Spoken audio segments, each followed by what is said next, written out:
বন্ধুরা, আজ আমি পুনে ভ্যারাইটি জবা গাছের পরিচর্যা নিয়ে কিছু কথা বলবো। এই জাতের জবা গাছ শীতকালে খুব বেশি পরিমাণে ফুল দেয়। এবারে গ্রীষ্মে আমার এই জবা গাছটিতে যত্নের অভাবে দুর্বল হয়ে পড়েছে। তাই আজ গাছটির পুরনো মাটি পরিবর্তন করার সাথে কিছু গুরুত্বপূর্ণ ঘরোয়া পদ্ধতি আলোচনা করব। বন্ধুরা, এই ধরনের জবা গাছে সাধারণত যত্নের অভাবে পাতা হলুদ হয়ে যায়, কুঁড়ি ঝরে যায়, ফুল কম এবং ছোট হয়। এর জন্য দেখুন আমি এই টবের অর্ধেক মাটি এরকম কায়দা মতো কেটে সরিয়ে নিচ্ছি।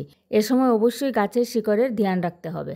এখন আমি ঘরে তৈরি করা কিচেন কম্পোস্টের সাথে গার্ডেন সয়েল মিশিয়ে টবে দিয়ে দিলাম। তার সাথে পুরনো গোবর সার, কলার খোসা, নিমখোল, ব্যবহার করা চা পাতা, ডিমের খোসার গুঁড়ো এই সব কিছু মিশিয়ে গাছের গোড়া চারপাশে দিয়ে দিলাম। এই মিশ্রণটি 15 দিন অন্তর অন্তর গাছের গোড়ায় প্রয়োগ করতে হবে। এতে আপনাদের গাছে নাইট্রোজেন, ক্যালসিয়াম, পটাশ এই মিনারেলসগুলির অভাব দূর করবে। এই মিশ্রণটি দেবার পর আবার মাটি চাপা দিয়ে দেব, যাতে করে মিশ্রণটি মাটিতে ভালো করে মিশে যায়, এবং সব শেষে গাছের গোড়ায় জল দিয়ে দিলাম। বন্ধুরা, জবা গাছ রোদ ভালোবাসে।